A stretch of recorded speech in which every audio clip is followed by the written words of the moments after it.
അത് ദൈവത്തോട് വ്യക്തിപരമായ ബന്ധങ്ങളിൽ ആഴപ്പെടാൻ വേണ്ടി ചെയ്യുന്ന പ്രേക്ഷിത പ്രവർത്തനങ്ങളായിട്ട് കണ്ടുകൊണ്ട് വേണം ആ വിഷയങ്ങളെല്ലാം ചെയ്യേണ്ടത്. ഉടമ്പടിക്കാലം വരെ എന്തെങ്കിലും ചെയ്ത് എന്തെങ്കിലും ഒപ്പിച്ച് ഒരു ഫങ്ഷണറി ആയിട്ട് നിങ്ങൾക്ക് വേണമെങ്കിൽ ജീവിക്കാൻ പറ്റും. അതുകൊണ്ട് തന്നെ ഉടമ്പടി സ്ലോ ആയിട്ട് വരാൻ സാധ്യതയുണ്ട്. ഉടമ്പടി കാലത്ത് ഉടമ്പടിയുടെ ചില നിബന്ധനകളെ ഭംഗം നിറവേറ്റിക്കൊണ്ട് നിങ്ങൾക്ക് ഒരു താത്വികമായിട്ടും സാങ്കേതികമായിട്ടൊക്കെ ഉടമ്പടി ചെയ്യാൻ പറ്റും. പക്ഷെ അപ്പോഴും സ്ലോ ആയിപ്പോവും. പലരുടെ ഉടമ്പടിക്ക് അനുഗ്രഹം ഇങ്ങനെ സ്ലോ ആകേണ്ട കാര്യമില്ലേ? ഈ ഉടമ്പടി തരണ കാലത്ത് കർത്താവ് പറഞ്ഞ ഉടമ്പടി ഉടനടി അനുഭവം എന്നാണ് പറഞ്ഞത്. ബിഷപ്പ് എന്നെ വിളിച്ചിട്ട് പറഞ്ഞു അങ്ങനെ എഴുതാൻ പറ്റത്തില്ലെന്ന് പറഞ്ഞുകൊണ്ടാണ് ഞാനത് മാറ്റിയത്. പിതാവിനെ അനുസരിച്ചുകൊണ്ട് മാറ്റിയതാണ്, അല്ലെങ്കിൽ മാറ്റേണ്ട കാര്യമില്ല എനിക്ക്. പക്ഷെ ഉടമ്പടി ഇപ്പോഴും ഈശോ പറഞ്ഞത് എന്താണ്? കഴിഞ്ഞ ദിവസം അയ്യപ്പൻ എന്ന് പറഞ്ഞൊരു ആൾ സാക്ഷ്യം പറഞ്ഞു. നിങ്ങൾ അയ്യപ്പൻ്റെ സാക്ഷ്യം കിടപ്പുണ്ട്. അയ്യപ്പൻ തൃശ്ശൂർക്കാരനാണ്. അപ്പോൾ അദ്ദേഹത്തിൻ്റെ മകൻ പെട്ടെന്ന് ഡിസ്ക് ബൾജായിട്ട് അരക്കെട്ടിന് താഴേക്ക് മൊത്തം മരവിച്ചു പോയി, ശരീരം മൊത്തം മരവിച്ചു പോയി. കുറേ ട്രീറ്റ്മെൻറ്റ് കഴിഞ്ഞിട്ടും മരവിപ്പ് തന്നെ.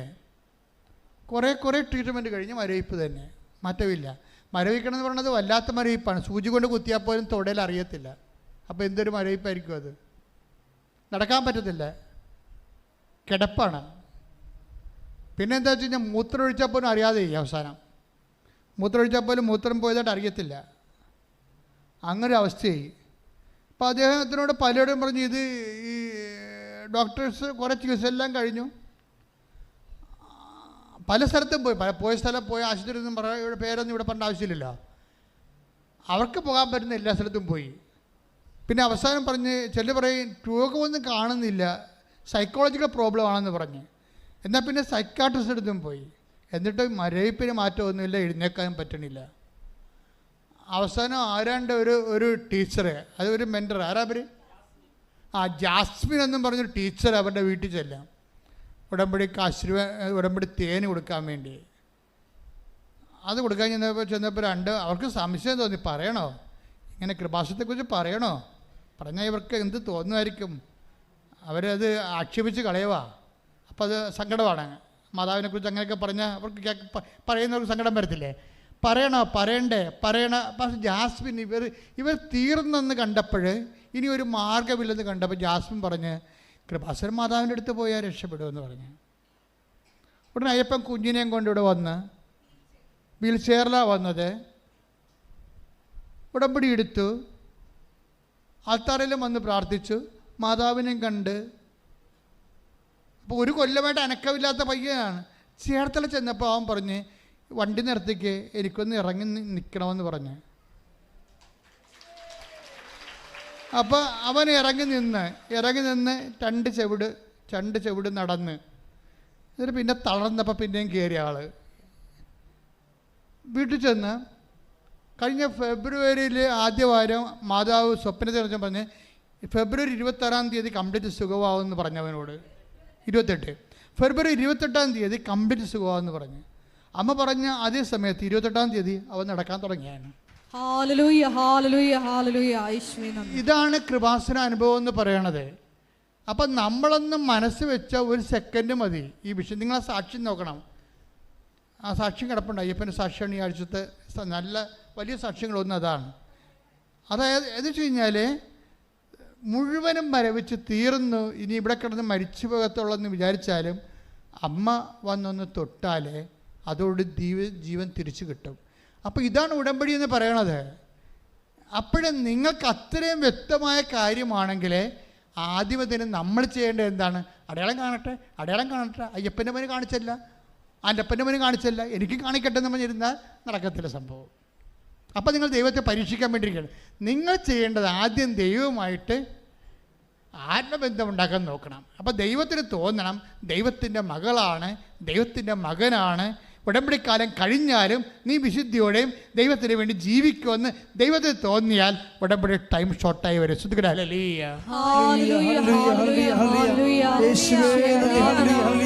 അടയാളം കാണാത്തപ്പോഴും ജീവിതത്തിൽ മുന്നേറുവാൻ ഈ ആരാധനയിലൂടെ ഞങ്ങൾ അഭിഷേകം ചെയ്യണമേ. ഹല്ലേലൂയ. ജീവനേ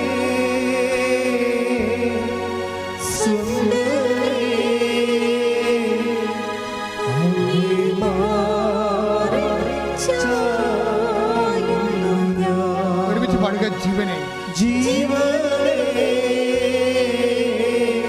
സ്വന്തമേ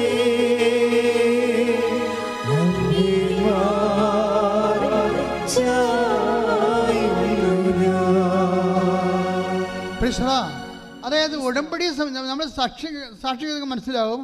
ഉടമ്പടി വിത്തിൻ നോ ടൈമാണ് വർക്കൗട്ട് ചെയ്യണത്.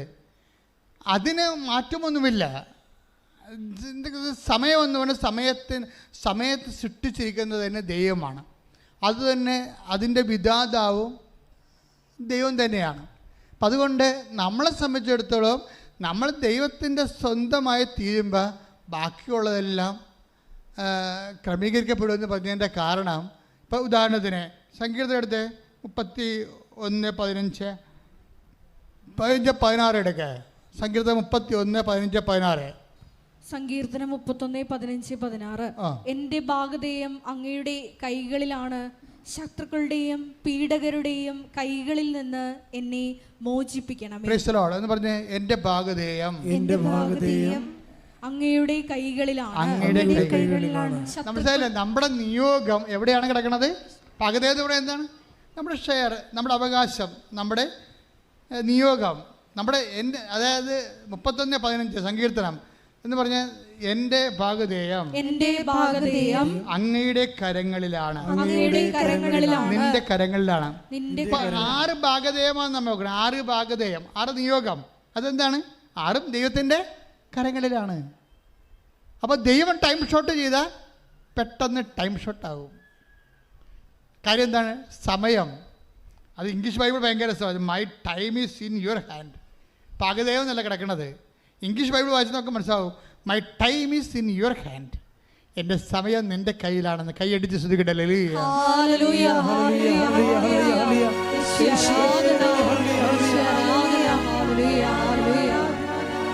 ജീവനേ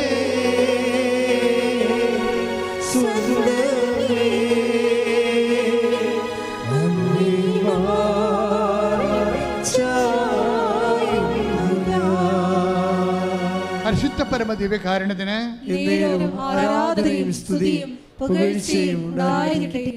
ഈ my time is in your hand എന്ന് പറഞ്ഞില്ലേ? എന്താണ്? എൻ്റെ സമയം, എൻ്റെ ജോലി കിട്ടുന്ന സമയം, എൻ്റെ വിവാഹ സമയം, മൈ ഡെസ്റ്റിനേഷൻ, എൻ്റെ ഭാഗധേയം, എനിക്ക് മക്കൾ ഉണ്ടാകുന്ന സമയം, അതാണ് നിൻ്റെ കയ്യിലാണെന്ന്.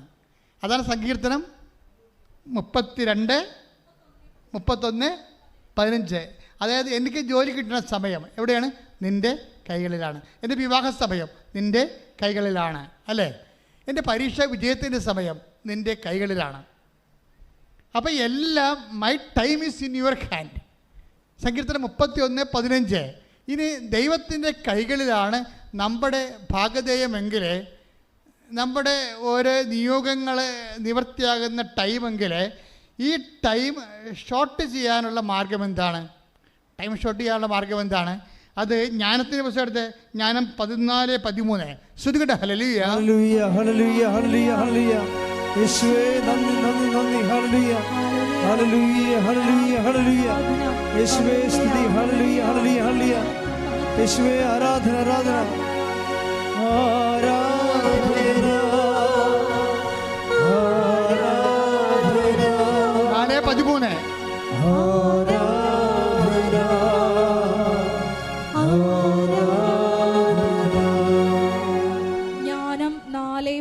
ജ്ഞാനം 4:13. ഹ്രസ്വകാലം കൊണ്ട്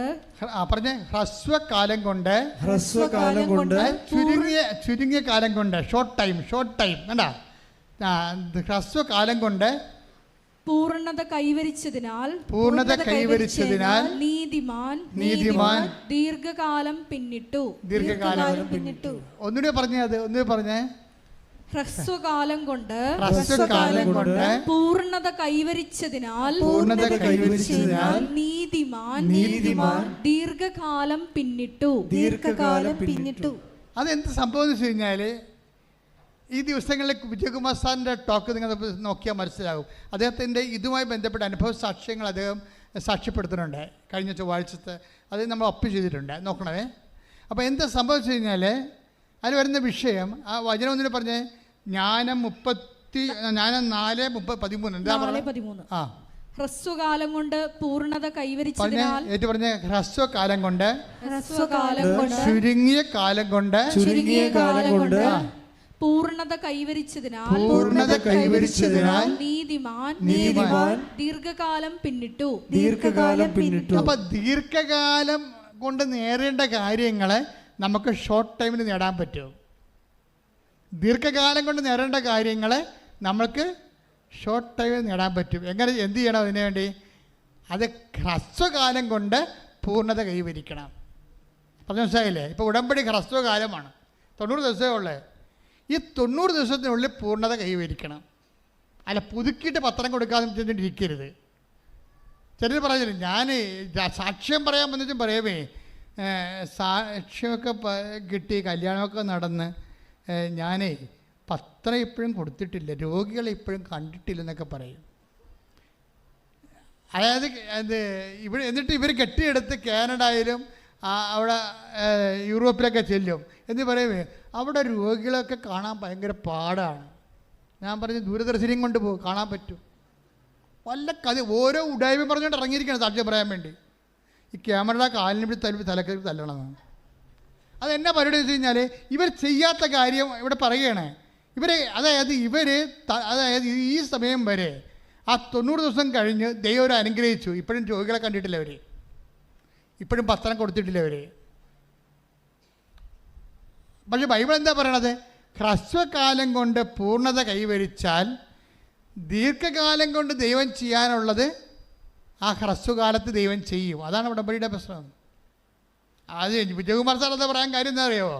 വിജയകുമാർ സാർ കഴിഞ്ഞ പ്രാവശ്യം ഇപ്പോൾ ഇവിടെ എന്തോ ഒരു പരിപാടിക്ക് വന്നായിരുന്നു. ഇവിടെ ഒരു ദിവസം ഒരു പരിപാടിക്ക് ഒരു രാഷ്ട്രീയ പ്രോഗ്രാം ഉണ്ടായപ്പോൾ വിജയകുമാർ സാർ വന്ന് കഴിഞ്ഞപ്പോൾ പോകാൻ നേരത്തെ എന്നോട് പറഞ്ഞു, അച്ഛാ കാശെല്ലാം ഗവൺമെൻറ്റിൻ്റെ കയ്യിലാണ്, സർക്കാരിൻ്റെ കയ്യിലാണ്.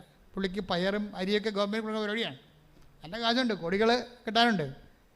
പക്ഷേ ഇപ്പം ലോൺ എടുക്കേണ്ടി വരികയാണ്. അതിൻ്റെ പലിശ പോലും ഗവൺമെൻറ് തരത്തില്ല. ഞാൻ കോടതിയിൽ പോയിരിക്കണമെന്ന് പറഞ്ഞു, ഹൈക്കോടതി പോയിരിക്കുകയാണ് ഗവൺമെൻറ്റിനെതിരെ. പക്ഷേ അതിന് ഏത് കാലത്താണ് ഇനി ഗവൺമെൻറ് നോട്ടീസ് അയക്കണം. അപ്പോൾ ഗവൺമെൻറ് കാര്യം പറയും. പിന്നെ അത് 10 കൊല്ലം വേണമെങ്കിൽ നീണ്ടുപോകും. ആ സമയത്ത് പലിശ എന്തുമാത്രം പോകും? അച്ഛനൊരു ഡേറ്റ് പറയാൻ പറയും. അതാ പ്രശ്നം. എന്ന് വെച്ചാൽ മാതാവ് അച്ഛനിലൂടെ എനിക്കൊരു ഡേറ്റ് പറയണം. അതാണ് പുള്ളി ഉദ്ദേശിക്കണത്. മാതാവ് അച്ഛനിലൂടെ ഒരു ഡേറ്റ് പറയണം. അപ്പോൾ ഞാനത് ശ്രദ്ധിച്ചില്ല. ഒരു ഭാഗ്യ പരീക്ഷണമായതുകൊണ്ട് ഞാൻ വേറെ പല സീരിയസ് സബ്ജക്റ്റുകളും പറഞ്ഞുകൊണ്ടിരിക്കുന്ന സമയത്ത് പോകാൻ നേരത്ത് പറഞ്ഞപ്പോൾ ഞാൻ മിണ്ടാതിരുന്നത്. പക്ഷേ പിന്നെ പുള്ളി പുറത്ത് പോയിട്ട് കുറേ കാര്യങ്ങളൊക്കെ ചെയ്യാനുണ്ടായിരുന്നു. അതിന് തിരിച്ച് എന്നോട് ചോദിച്ചപ്പോൾ അച്ഛാ ഒരു ഡേറ്റ് പറയുന്നത് പറയും. ഒരു ഡേറ്റ് പറയാം അച്ഛാ പറഞ്ഞു. എന്തിനാണ്? കോടതിയിൽ നിന്ന് സർക്കാരിൽ നിന്ന് കാശ് കിട്ടാനുള്ള ഒരു ഡേറ്റ് കോടതിയുമായിട്ട് ബന്ധപ്പെടുത്തി പറയാൻ പറയും. അപ്പോൾ ഞാൻ പറയും ഏപ്രിൽ എന്ന് പറയും. കാര്യം പുള്ളി പറയാതെ പോകത്തില്ല. ഏപ്രിൽ എന്ന് പറഞ്ഞിട്ട് ഞാൻ അമ്മയുടെ മുഖത്ത് നോക്കും. ഞാൻ ഏപ്രിൽ പറഞ്ഞിട്ടുണ്ടോ, എനിക്ക് പണി വെക്കരുത് കേട്ടെന്ന് പറയും. അത് ദൈവമായിട്ടുള്ള പേഴ്സണൽ ബന്ധമാണ്. നമുക്ക് ദർശനത്തെ കണ്ടിട്ട് പറയണതല്ല. ഞാൻ ഏപ്രിൽ എന്ന് പറയും. ഏപ്രിൽ എന്ന് പറഞ്ഞിട്ട് അമ്മയുടെ മുഖത്ത് നോക്കും. ഞാൻ മാതാവിനെ അവിടെ എൻ്റെ മുറി വെച്ചിട്ടുണ്ട്. പറഞ്ഞു അമ്മേ പറഞ്ഞിട്ടുണ്ട് കേട്ടാ. പക്ഷേ എന്താ പ്രശ്നം? ഇത് ഓണർ ചെയ്യേണ്ട ചുമതല ആർക്കാണ്? അമ്മയ്ക്കാണ് ചുമതല. നമുക്കൊന്നും അമ്മ വെറുതെ പറയാതെ ഈ മനുഷ്യൻ പോകത്തില്ല, പറയാതിരിക്കാൻ പറ്റത്തില്ല. അദ്ദേഹത്തിന് നിലനിൽപ്പിൻ്റെ പ്രശ്നമാണ്. അപ്പോൾ എന്നോട് പറയാം. പിന്നെ പുള്ളിക്കാരൻ പറയും അച്ഛാ അങ്ങനെ പറഞ്ഞ ഡേറ്റ് പറയാൻ പറയും. ഞാൻ പറയും 14 പറയും. ഡേറ്റ് ഇട്ട് കൊടുക്കുകയാണ്. പിറ്റേ ദിവസം അത് ഏപ്രിൽ ഈ പറഞ്ഞ മാർച്ച് 13-ാം തീയതി നടന്ന സംഭവമാണ്. മാർച്ച് 14-ാം തീയതി എന്നെ വിളിച്ചു പറഞ്ഞ് അച്ഛാ അമ്മ കോടതി വന്നിട്ടുണ്ടായിരുന്നെന്ന് പറഞ്ഞു. എന്താ പറഞ്ഞിരിക്കണത്? ഒരു നോട്ടീസ് പോലും സർക്കാരിന് ഇഷ്യൂ ചെയ്യാതെ ഹൈക്കോടതി ചീഫ് ജസ്റ്റിസ് ഓർഡർ ഇട്ടിരിക്കുകയാണ്. 60 ദിവസം, 14 തൊട്ട് 60 ദിവസം, 60 ദിവസത്തിനുള്ളിൽ കാശ് കൊടുത്ത് തീർക്കാൻ വേണ്ടി. ദാറ്റ് മീൻസ് ആ 14 തന്നെ പറഞ്ഞ ഡേറ്റ് തന്നെ ഹോണർ ചെയ്തിരിക്കുകയാണ്. എന്ന് വെച്ച് കഴിഞ്ഞാൽ ഞാൻ 14 പറഞ്ഞിട്ട് അമ്മയുടെ മുഖത്ത് നോക്കിയില്ലേ, അമ്മയെ കണ്ടാണ് പറഞ്ഞിരിക്കണം, അല്ലാതെ ഞാൻ വേറെ ദർശനം കണ്ട് പറഞ്ഞതല്ല. അമ്മയെ ആശ്രയിച്ച് പറഞ്ഞിരിക്കുന്നതാണ്. അതായത് ബന്ധമെന്ന് പറയുന്നത് അതാണ്. നിങ്ങൾ ഉടമ്പടിയിലോട്ട് പോകുമ്പോൾ ഇത്തരം ഒരു ബന്ധം ദൈവമായിട്ട് ഉണ്ടാക്കണം. അല്ലാതെ ഓരോ ഇഷ്യൂ ഉണ്ടാകുമ്പോൾ ഓടി വന്ന് തിരികെത്തിച്ച് പിന്നെ ഉതിക്കെടുത്തി പിന്നെ തോന്നിയവാസം പോലെ നടന്ന് പിന്നെ ഒരു ഇഷ്യൂ ഉണ്ടാകുമ്പോൾ ഓടി മാതാവിൻ്റെ അടുത്ത് വരുമ്പോൾ മാതാവ് മോസസിന് കൊണ്ട് ദൈവം പറഞ്ഞ പോലെ എനിക്ക് നിന്നെ അറിയാമെന്ന് പറയും. എനിക്ക് നിന്നെ അറിയാവുന്ന ദൈവം പറഞ്ഞോട്ടൊരു കുഴപ്പമില്ല. പക്ഷേ മോസസിനോടെ കുറിച്ച് പറഞ്ഞ പോലെ പോസിറ്റീവായിട്ട് പറയണം, നെഗറ്റീവായിട്ട് പറയാൻ പറ്റരുത്. ദൈവം അതും പറയും. അതാ വിഷയം. നമ്മളെക്കുറിച്ച് ഉടമ്പടിയുടെ കാലം കഴിയുമ്പോൾ ദൈവത്തിന് നമ്മളെക്കുറിച്ച് ഒരു അസസ്മെൻ്റ് ഉണ്ടാകണം. എന്താണ്? എനിക്ക് നിന്നെ അറിയാം. പ്രാർത്ഥിക്കുക. കർത്താവായ ദൈവമേ, മോസസിനോട് നീ പറഞ്ഞതുപോലെ എന്നെ കുറിച്ച് നീ പറയാൻ അത്രയും ആത്മാർത്ഥമായ ആഴമായ ഒരു ബന്ധം ദൈവമേ ഈ പാവപ്പെട്ടവളുമായി പാവപ്പെട്ടവനുമായി അങ്ങ് സ്ഥാപിക്കണമേ. അതിന് ഉടമ്പടിയെ അങ്ങ് ക്രമീകരിക്കണമേ. നല്ല ഉടമ്പടിയുടെ പ്രയോക്തായി ജീവിക്കുവാൻ എന്നെ അഭിഷേകം ചെയ്യണമേ.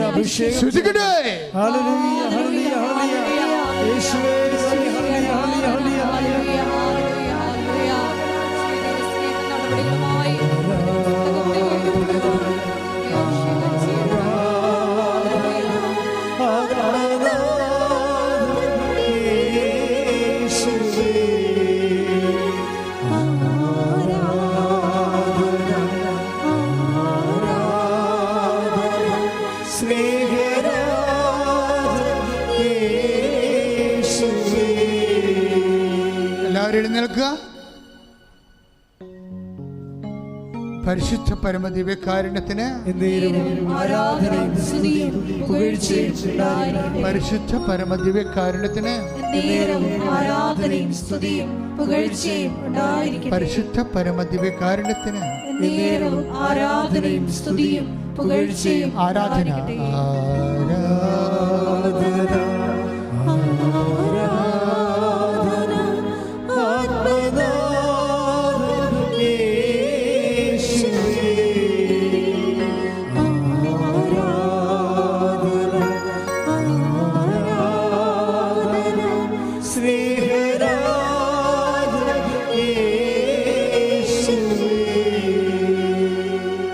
പരിശുദ്ധ പരമദിവ്യകാരുണ്യത്തിന് ആരാധനയും സ്തുതിയും പുകഴ്ചയും ഉണ്ടായിരിക്കട്ടെ.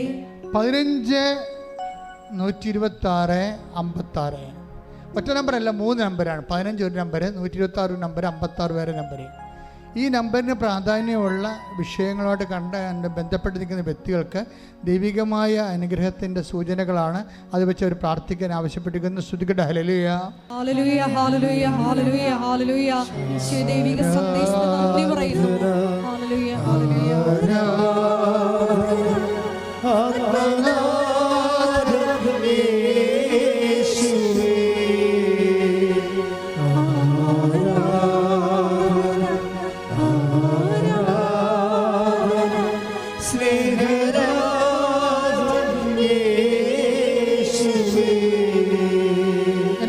നിങ്ങളുടെ ഉള്ളിൽ സന്തോഷിക്കണം. കാര്യം ഇന്നത്തെ ധ്യാനത്തെ കേട്ടതുപോലെ ദൈവം സമീപസ്ഥനാണ്.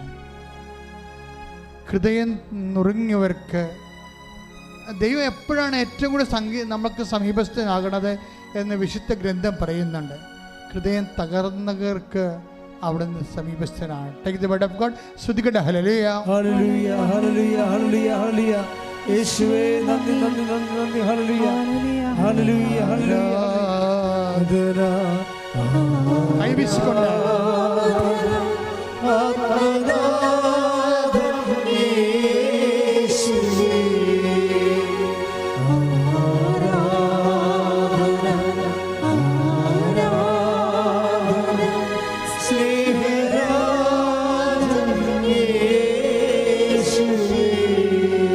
സങ്കീർത്തനങ്ങൾ 145:18 തന്നെ വിളിച്ചപേക്ഷിക്കുന്നവർക്ക്, ഹൃദയ പരമാർത്ഥതയോടെ വിളിച്ചപേക്ഷിക്കുന്നവർക്ക് കർത്താവ് സമീപസ്ഥനാണ്.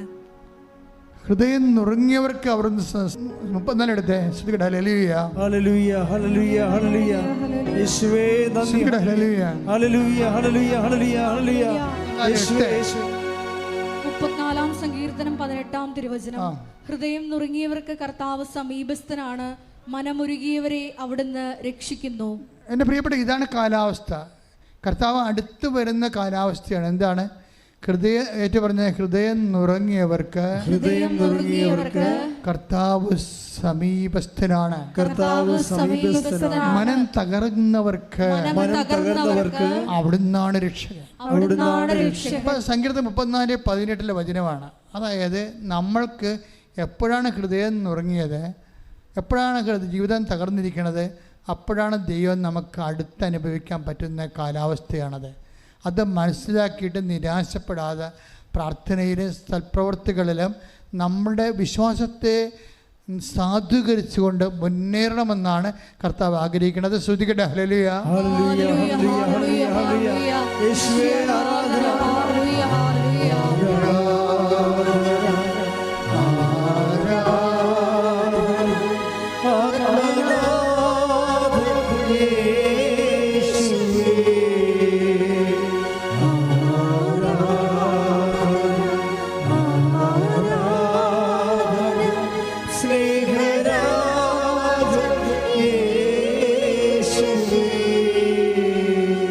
സന്തോഷമായിട്ട് സ്വന്തം തലയിൽ കൈവെക്കുക. കർത്താവാണ് നിൻ്റെ തലയിൽ കൈവച്ചിരിക്കണമെന്ന് നീ ബോധ്യപ്പെടുക. അച്ഛൻ നിങ്ങൾക്ക് വേണ്ടി പ്രാർത്ഥിക്കുന്ന സമയമാണ്. ഞാൻ ഏറെ സന്തോഷത്തോടു കൂടി തന്നെയാണ് പ്രാർത്ഥിക്കുന്നത്.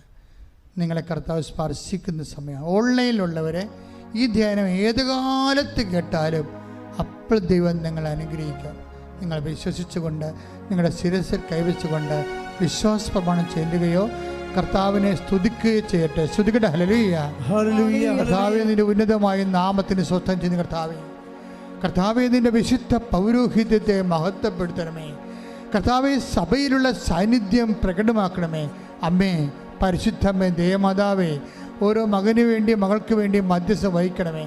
എല്ലാ ഭൂഖണ്ഡങ്ങളിലുമുള്ള മക്കൾ ആരെല്ലാം എപ്പോഴെല്ലാം എവിടെയെല്ലാം ഈ സമയം ഈ ധ്യാനം കൂടുന്നുവോ അവിടെ എല്ലാം കർത്താവേ അമ്മേ അവർക്ക് വേണ്ടി മധ്യസ്ഥം വഹിക്കണമേ. ഉച്ച മുതൽ ഉള്ളംകാലം വരെ ഓരോ അവയവങ്ങളിലും കർത്താവ്, ഓരോ കോശങ്ങളിലും പേശികളിലും അസ്ഥികളിലും ഞടിഞ്ഞെരുമ്പുകളിലും ധമനികളിലും ബിന്ദുക്കളിലും കർത്താവിൻ്റെ രക്തം നിറയട്ടെ. ഓരോ ധമനികളിലും ഓരോ പേശികളിലും ഓരോ കോശങ്ങളിലും ധമനികളിലും അസ്ഥിക്കുഴികളിലും കർത്താവിൻ്റെ രക്തം നിറയട്ടെ. ക്യാൻസർ രോഗങ്ങൾ, മാരക രോഗങ്ങൾ, തിരവേദികൾ യേശുവിന്റെ നാമത്തിലെ മാറിപ്പോകട്ടെ. Hallelujah hallelujah hallelujah. യേശുവേ നന്ദി. Hallelujah hallelujah. നിന്റെ നാമം ഈ ആരാധനയുടെ മഹത്വപ്പെടുത്തണമേ. സാക്ഷികളാക്കി ഉയർത്തണമേ.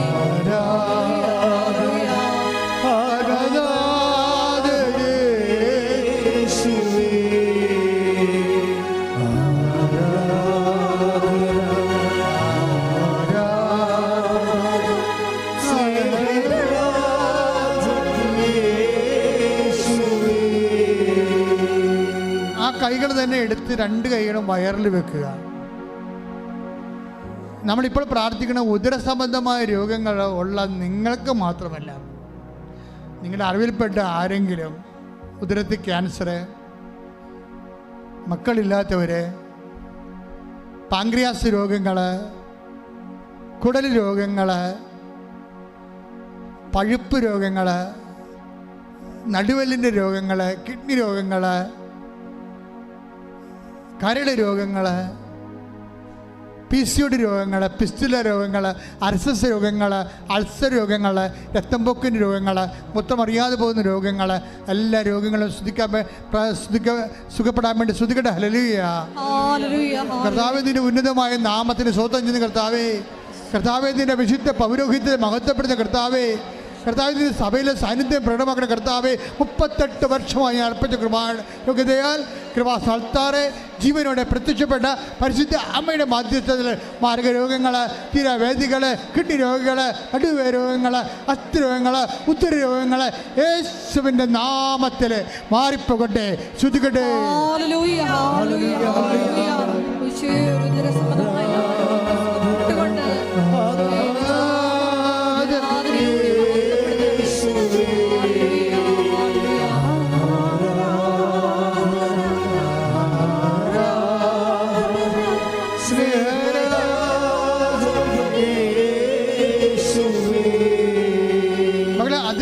കൈ നെഞ്ചത്ത് വെക്കുക. ശ്വാസകോശ രോഗങ്ങൾ, അസ്മ രോഗങ്ങൾ, ഹൃദയത്തിൻ്റെ അസുഖങ്ങൾ, തൈറോയ്ഡ് രോഗങ്ങൾ, ടോൺസിൽ രോഗങ്ങൾ, പതിരയിലുണ്ടാകുന്ന രോഗങ്ങൾ കർത്താവിൻ്റെ നാമത്തിൽ മാറിപ്പോകാൻ വേണ്ടി ഈശോ നാമത്തിൽ സ്തുതിക്കട്ടെ. കർത്താവേ, നിന്റെ ഉന്നതമായ നാമത്തിന് സ്വന്തം ചെയ്യുന്ന കർത്താവേ, കർത്താവ് നിന്റെ തിരുമുറി പാർന്ന് മരുന്നുകാരൻ കർത്താവ് നെഞ്ചിൽ വെക്കണ പ്രാർത്ഥന കർത്താവേ. ബ്രസ്റ്റ് ക്യാൻസറുകൾ കർത്താവേ, നെഞ്ചിൻ്റെ മറ്റ് രോഗങ്ങൾ കർത്താവേ, നെഞ്ചിന് ശ്വാസമെടുക്കാൻ പറ്റാത്ത അവസ്ഥ കർത്താവേ, ന്യൂമോണിയ, ടൈഫോയിഡ് രോഗങ്ങൾ കർത്താവേ, സ്പോണ്ടിലോസിസ് രോഗങ്ങൾ കർത്താവേ, പിൻകഴുത്തിൻ്റെ രോഗങ്ങൾ കർത്താവേ, യേശുവിൻ്റെ നാമത്തിൽ പതിര് രോഗങ്ങൾ, കരൾ രോഗങ്ങൾ, യേശു ക്രിസ്തുവിൻ്റെ ഉന്നതമായ നാമത്തിൽ മാരക രോഗങ്ങൾ, ശ്വാസകോശ രോഗങ്ങൾ യേശുവിൻ്റെ നാമത്തിൽ മാറിപ്പോകട്ടെ. ശ്രുതിക്കട്ടെ.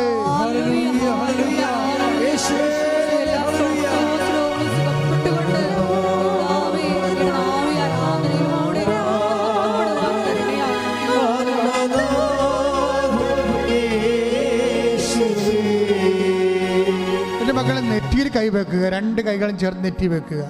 നിങ്ങളുടെ രോഗം മാത്രമല്ല, നിങ്ങൾ വീട്ടിലുള്ളവർ, അയൽവാസികൾ, നിങ്ങളുടെ ശത്രുക്കൾക്ക് വേണ്ടി പോലും അവർക്ക് രോഗങ്ങളുണ്ടെങ്കിൽ സുഖപ്പെടാൻ വേണ്ടി പ്രാർത്ഥിച്ചുകൊണ്ട് ദൈവഭവനത്തിലെ കാവൽക്കാരെ മാറാൻ വേണ്ടി ദൈവത്തിൻ്റെ നിശ്ചയം പോലെ ഉടമ്പടിയിലൂടെ നീ ആത്മബന്ധം ഉണ്ടാക്കാൻ പോകുന്ന സമയമാണിത്. ശത്രുക്ക് വേണ്ടി പ്രാർത്ഥിച്ചുകൊണ്ട് നിൻ്റെ നെറ്റിയിൽ ശിരസ് കൈവച്ചുകൊണ്ട് എല്ലാവരുടെയും തലച്ചോറിന് വേദനയുള്ളവരുണ്ട്, ബ്രെയിൻ ക്യാൻസർ ഉള്ളവരുണ്ട്, തലച്ചോറിൽ വെള്ളം കെട്ടി നിൽക്കുന്നവരുണ്ട്, മൂക്കിന് കർത്താവെ വളഞ്ഞിരിക്കുന്നവരുണ്ട്, കണ്ണിന് കാഴ്ചക്കുറവില്ലാത്തവരുണ്ട്, ചെവിക്ക് കേൾവിയില്ലാത്തവരുണ്ട്, സംസാരിക്കാൻ പറ്റാത്തവരുണ്ട്, സംസാരിക്കാൻ പറ്റാത്ത കുഞ്ഞുങ്ങളുണ്ട്. അവരുടെ തൊണ്ടകളിൽ കർത്താവ് സ്പർശിക്കാൻ വേണ്ടി പ്രാർത്ഥിക്കുന്നു. കർത്താവെ സ്തുതിക്കണമേ, സ്തുതിക്കട്ടെ. ഹല്ലേലൂയ. എൻ്റെ കർത്താവിൻ്റെ ഉന്നതമായ നാമത്തിൽ, എൻ്റെ കർത്താവിൻ്റെ ഉന്നതമായ നാമത്തിൽ സഭയുടെ അധികാരത്തിൽ 38 വർഷം ഞാൻ അർപ്പിച്ച കൃപാന്റെ യോഗ്യതയാൽ കൃപാസ്ഥാനത്താറെ ജീവനോടെ പ്രത്യക്ഷപ്പെട്ട മാതാവിൻ്റെ മധ്യത്തിൽ എല്ലാ മാർഗരോഗങ്ങൾ, ശിരസ് സംബന്ധമായ മുഴുവൻ രോഗങ്ങൾ, ഉച്ച മുതൽ ഉള്ളംകാൽ വരെയുള്ള എല്ലാ അസ്ഥി രോഗങ്ങൾ, പേശി രോഗങ്ങൾ യേശുവിന്റെ നാമത്തിൽ, ന്യൂറോ രോഗങ്ങൾ യേശുവിന്റെ നാമത്തിൽ മാറിപ്പോകട്ടെ. ശ്രുതികട.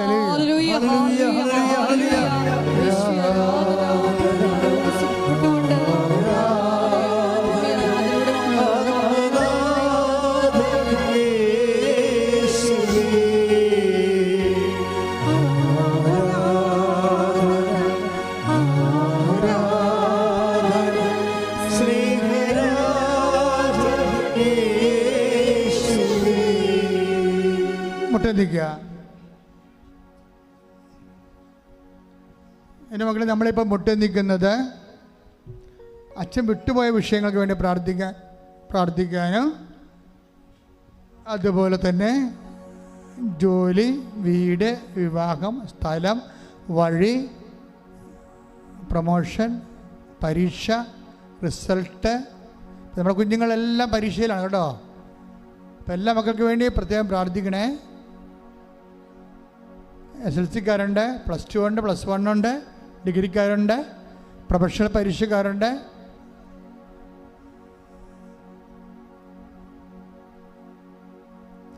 ജപ്തി നടപടി നേരിടാൻ പോകുന്നവരുണ്ട്, ലേലം നിശ്ചയിച്ചു പോയിട്ടുള്ളവരുണ്ട്, വീടില്ലാത്തവരുണ്ട്, ജയിലിലായപ്പെട്ടവരുണ്ട്, കേസായി പോയവരുണ്ട്.